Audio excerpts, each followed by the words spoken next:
দোয়া, জিকির, তিলাওয়াত, নফল ইবাদত, দাওয়াত তাবলীগ। এবার কি? এবার আরেকজন ভাবলো আমি এর চেয়ে দামিটা করব। প্রশ্ন, এর চেয়ে দামি কি? এর চেয়ে দামি হলো ইলম শিখা, শিখানো। সুবহানাল্লাহ। কি বুঝছেন বলেন?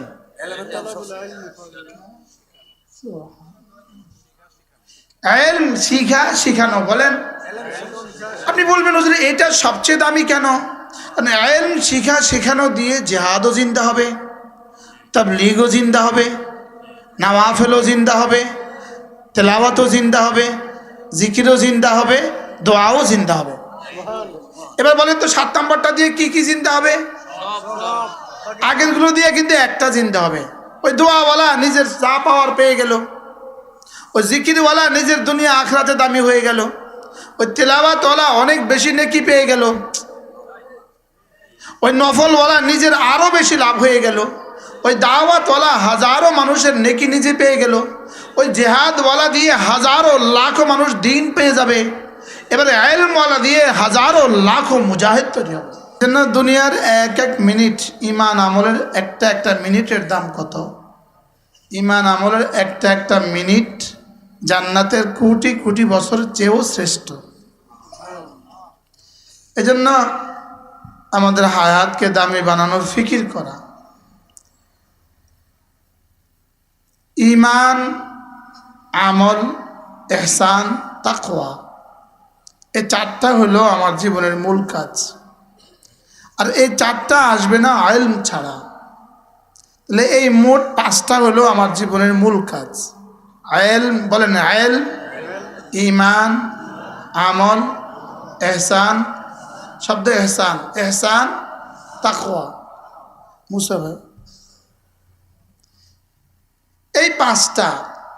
ইলম হলো বেজের মতো, ইলম হলো মাওকুফ আলাই, ইলম হলো যার উপরে বাকি 4টা নির্ভর করে। Short column, grade beam, filler, এরপরে ছাদ। লেকিন বেজ ছাড়া এগুলো কোনটা টিকবে বলেন? টিকবে? কোনোটা কি কোনো অস্তিত্ব আছে বেজ ছাড়া? ঠিক তেমনি ভাবে ইমান, আমল, ইহসান, তাকওয়া, এই 4টা হলো ঘর, আর ইলম হলো বেজ। সুবহানাল্লাহ বলেন। তো বেজ ছাড়া ঘর অচল, ইলম ছাড়া বাকি জিন্দেগি অচল। বলেন ইলম ছাড়া বাকি জিন্দেগি কি? আবার বলেন, বুঝে বলেন। বেজ ছাড়া ঘর অচল। আমাদের এত অসংগতি কেন? শুধুই ইলমের অভাবে। বাস্তব না বাস্তব বলেন? আরে ইলম বলতে কি, কোনটাকে ইলম বলে? যে এটা দিয়ে আল্লাহকে চিনা যায়, এটাকে ইলম বলে। বলেন যেই বিদ্যা দিয়ে, বলেন যেই বিদ্যা দিয়ে আল্লাহ তাআলাকে চিনা যায়, এটাকে বলে ইলম। এটাকে বলে কি বলেন? ইলম। এজন্য আমাদের মাদ্রাসাগুলো হলো এই ইলম শিখায়। এই মাদ্রাসাগুলো আছে বলেই আপনার আর আমার মধ্যে ইমানের শেষ বিন্দু আছে। তো আমাদের ইমান, এই মাদ্রাসা হলো এই ইমানের মাওকুফ আলাই, বুনিয়াদ। এজন্য বিখ্যাত মুহাদ্দিস আল্লামা ইবনুল কাইয়িম আল জাওজিয়্যা আলাইহির রাহমাত তিনি লিখেছেন, সারা পৃথিবীর সমস্ত ইবাদাত হলো আঙ্গুলের মাথার পানি, আর শুধুই জিহাদ হলো সমুদ্রের অবশিষ্ট পানি। বলেন সারা দুনিয়ার সমস্ত নফল ইবাদত আঙ্গুলের মাথার পানির বরাবর, আর জিহাদ সমুদ্রের অবশিষ্ট পানি। এবার তিনি বলেন সারা দুনিয়ার সমস্ত নফল ইবাদত যোগ জিহাদ সমান সমান আঙ্গুলের মাথার পানি, শুধুই তলাবুল ইলমে, ইলম তালাশ করা হলো সমুদ্রের অবশিষ্ট পানি। কি বুঝছেন বলেন? কিছু বোঝা গেছে? কি বুঝলেন? যেমন ধরেন ইলমের গুরুত্ব, যেমন ধরেন ইনি একজন বসে বসে দোয়া করছে, দোয়া অনেক লম্বা সময় লাগিয়ে, লম্বা সময় নিয়ে দোয়া করছেন। তো আপনি বলবেন নিশ্চয়ই ইনার দোয়াটা অনেক দামি, ইনি এই মুহূর্তে অনেক ভালো কাজ করছেন। লেকিন আরেকজন মানুষ বসে বসে জিকির করছেন, যদি 800 কোটি মানুষ পৃথিবীতে একসাথে দোয়া করে, যেই পরিমাণ দামি হবে ওই জিকিরওয়ালার আধা ঘন্টার দাম তার চেয়ে বেশি। এবার 3 নাম্বার আরেকজনে বলল যে আমি জিকিরওয়ালার চেয়ে দামিটা করব। ইনি বসে বসে তেলাওয়াত শুরু করে দিলেন। এবার জিকিরওয়ালা যদি 800 কোটি হয়, যে পরিমাণ দাম হবে ওই তেলাওয়াতওয়ালার আধা ঘন্টার দাম তার চেয়ে বেশি। কয়টা পাইলাম বলেন? কি কি? জিকির, দোয়া, দোয়া, জিকির, তেলাওয়াত। কোনটার চেয়ে কোনটা দামি? আমি কি কিছু বুঝাতে পারছি আপনাকে? এবার আরেকজন ভাবলো আমি 3টা কাজের চেয়ে দামিটা করব। তিনি নফল নামাজে দাঁড়িয়ে গেলেন। সুবহানাল্লাহ। এই নফল নামাজটা দোয়া, জিকির, তেলাওয়াতের চেয়ে কোটি কোটি গুণে বেশি দামি। কারণ এই নফলের মধ্যে দোয়াও আছে, জিকিরও আছে, তেলাওয়াতও আছে। সুবহানাল্লাহ বলো। কয়টা হলো? এবার আরেকজন ভাবলেন এই 4টার চেয়ে আমি আরো দামিটা করব।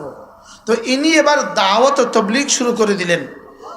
ইনি ফরজ ও ওয়াজিবের পাশাপাশি যখনই সুযোগ পান তখনই মানুষকে আল্লাহ তাআলার দিকে ডাকেন। এই ইনার এই ডাকাটা ওমান আহসানু কাওলাম মিম্মান দাআ ইলাল্লাহ, ইনার এই ডাকাটা আগের ওই 4 দল যদি 800 কোটি মানুষ হয়ে যায়, এই 800 কোটি মানুষের চেয়ে ইনার এই ডাকাটার দাম আল্লাহ তাআলার কাছে বেশি। 5টা কিন্তু হয়ে গেল। কি কি বলেন? দোয়া, জিকির, তিলাওয়াত, নফল নামাজ, এবার কি? দাওয়াত। এবার আরেকজন ভাবলো আমি এর চেয়ে দামিটা করব। এবার ইনি না কোনো যুদ্ধের ফ্রন্টে গিয়া কোনো মুজাহিদিনদের সাথে মিলে গেল। এই মুজাহিদের দাম সারা পৃথিবীর সমস্ত মুবাল্লিগিনের চেয়ে বেশি। সুবহানাল্লাহ বলেন। কয়টা পাইলাম বলেন? দোয়া, জিকির, তিলাওয়াত, নফল ইবাদত, দাওয়াত ও তাবলীগ। এবার কি? এবার আরেকজন ভাবলো আমি এর চেয়ে দামিটা করব। প্রশ্ন, এর চেয়ে দামি কি? এর চেয়ে দামি হলো ইলম শিখা, শিখানো। সুবহানাল্লাহ। কি বুঝছেন বলেন?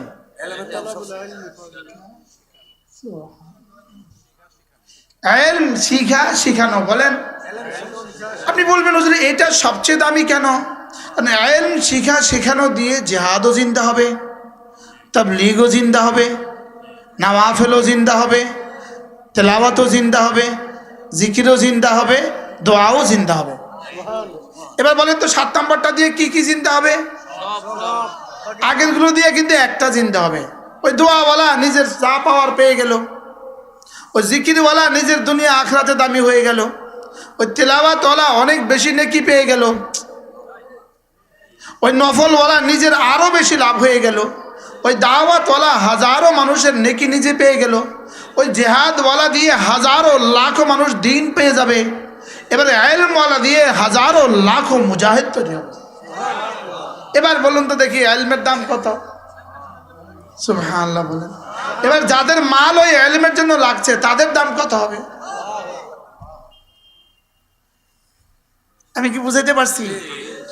এবার একজন মানুষ যদি এই 8 দলের প্রত্যেক দলের মধ্যে যদি ওনার নাম থাকে, এবার ওনার দাম কেমন হবে? সুবহানাল্লাহ বলেন। ইনি দোয়াও করনে वाला, ও ইনি আবার জিকিরও করনে वाला, ও ইনি আবার তিলাওয়াতও করনে वाला, আচ্ছা ইনি আবার লম্বা লম্বা নফলও পড়নে वाला, আচ্ছা এবার ইনি মাঠে ময়দানে দাওয়াতও দেনে वाला, এবার আলহামদুলিল্লাহ ইনি আবার জিহাদের জজবাও লালন করে, এবার ইনি আবার মাদ্রাসায় পড়ে আর পড়ায়। একজন হইতে পারে না? পারে না? ওয়ালাইসা আলাল্লাহি বিমুস্তাবাদ আন ইয়াজমাআল আলামা ফিল ওয়াহিদি। আল্লাহর জন্য কোনো অসম্ভব কিছু নয় যে একজনের মধ্যে আল্লাহ সবগুলো জমা করে দেবে। আলহামদুলিল্লাহ আমাদের এই মাদ্রাসার মুহতামিম মাওলানা ইমরান সবগুলোর সমাহার, কি সব গুণের সমাহার। সুবহানাল্লাহ বলেন। আল্লাহর জন্য কোনো অসম্ভব কিছু যে একজনকে সব বানায় দিবে? সম্ভব না অসম্ভব? বলেন। ওয়ালাইসা আলাল্লাহি বিমুস্তাবাদ আন ইয়াজমাআল আলামা ফিল ওয়াহিদি। এটা আল্লামা ইউসুফ বানুরি আলাইহির রাহমা আল্লামা কাশ্মীরির শানে এই শব্দ বলেছেন, সুবহানাল্লাহ। ওয়ালাইসা আলাল্লাহি বিমুস্তাবাদ আন ইয়াজমাআল আলামা ফিল ওয়াহিদি। আল্লাহর জন্য কোনো অসম্ভব কিছু নয় যে আল্লাহ একজনের মধ্যে সব জমা করে দেবেন। এই জন্য আপনি নিয়ত করেন যে আমি ইনশাআল্লাহ এই 8 সিফাত আমার ভিতরে আনবো। সুবহানাল্লাহ বলেন। রোজানা 2 মিনিট হলেও আপনি একাকী দোয়া করবেন, কোন ইনশাআল্লাহ পর। যেমন ধরেন জোহরের নামাজের সুন্নত পড়লেন, ফরজের বাকি আছে আরো 2 মিনিট, এই 2 মিনিট আপনি হাত তুলে দোয়া শুরু করলেন। যদি হাত তুলতে না পারেন তো মনে মনে করেন। কি ভাই, আপনি ল্যাপ মুড়ি দিয়ে শুয়ে গেছেন, পৃথিবীর কেউ আপনাকে দেখে না, তা আপনি এখানে শুয়ে শুয়ে একটু দোয়া করেন। রব্বানা আতিনা ফিদ দুনিয়া হাসানা ওয়া ফিল আখিরাতি হাসানা ওয়া কিনা আযাবান নার।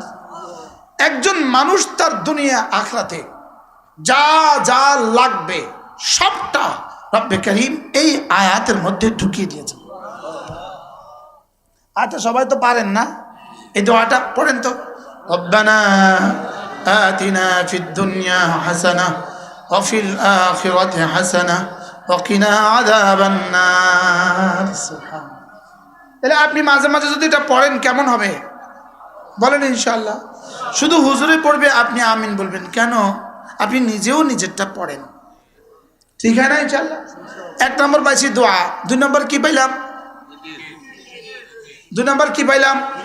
এবার জিকিরে অভ্যাস করেন, মাঝে মাঝে নিজে নিজে পড়তে থাকেন। সুবহানাল্লাহ সুবহানাল্লাহ সুবহানাল্লাহ সুবহানাল্লাহ সুবহানাল্লাহ সুবহানাল্লাহ সুবহানাল্লাহ সুবহানাল্লাহ সুবহানাল্লাহ সুবহানাল্লাহ। পড়বো তো? কটা গেল? এবার মাঝে মাঝে আপনি পড়তে থাকেন বিসমিল্লাহির রহমানির রহিম কুল হুয়াল্লাহু আহাদ আল্লাহুস সামাদ লাম ইয়ালিদ ওয়া লাম ইউলাদ ওয়া লাম ইয়াকুন লাহু কুফুয়ান আহাদ। বিসমিল্লাহির রহমানির রহিম পড়েন। কুল আউযু বিরাব্বিল ফালাক মিন শাররি মা খালাক ওয়া মিন শাররি গাসিকিন ইযা ওয়াকাব ওয়া মিন শাররিন নাফাতাতি ফিল উকাদ ওয়া মিন শাররি হাসিদিন ইযা হাসাদ। বিসমিল্লাহির রহমানির রহিম কুল আউযু বিরাব্বিন নাস মালিকিন নাস ইলাহিন নাস মিন শাররিল ওয়াসওয়াসিল খান্নাস আল্লাযী ইউওয়াসওয়িসু ফি সুদুরিন নাস মিনাল জিন্নাতি ওয়ান নাস। কি হয়ে গেল? সুবহানাল্লাহ বলে 3টা প্র্যাকটিক্যাল হয়ে গেল। 1 নম্বর কি? 2 নম্বর কি? 3 নম্বর কি? এবার দেখেন, মান শাগালাহু যিকরি আন মাসআলাতি আতাইতুহু আফদালা মা উতিয়াস সাইলিন। আল্লাহর নবী বলেন, একজনে বসে বসে দোয়া করলো, আরেকজনে বসে বসে জিকির করলো, ইনি জিকিরের জন্য দোয়া করার টাইম পাইল না। এবার রাসূল বলেন, জিকিরওয়ালা দোয়া করনেওয়ালা, সারা দুনিয়ার মানুষ দোয়া করলে রব তাকে যে পরিমাণ দান করবেন, জিকিরওয়ালাকে তার চেয়ে বেশি দান করবেন। এবার একজনে জিকির করলো, আরেকজনে তেলাওয়াত করলো। এবার রাসূল বলেন, আমার কোরআন, আল্লাহ তাআলা বলেন, কোরআনে কারীমের তেলাওয়াত যাকে জিকির থেকে বঞ্চিত করলো, সে আর জিকির করতে পারলো না কোরআনে কারীমের তেলাওয়াতের কারণে। এবার সারা দুনিয়ার মানুষ জিকির করলে যেই পরিমাণ দিবে, কোরআনে কারীমের তেলাওয়াত ওয়ালাকে তার চেয়ে বেশি দিবে। কয়টা হয়ে গেল বলেন? দোয়া জিকির তেলাওয়াত, আবার বলেন দোয়া জিকির তেলাওয়াত বলেন। তাহলে সারাদিন তো আপনি নামাজ পড়তে পারবেন না, মাঝে মাঝে দোয়া করেন। এবার সারাদিন তো দোয়ায় মন বসবে না, এবার মাঝে মাঝে জিকির করেন। এবার সারাদিন তো জিকির করতে ভালো লাগবে না, এবার মাঝে মাঝে তেলাওয়াত করেন। সুবহানাল্লাহ বলেন।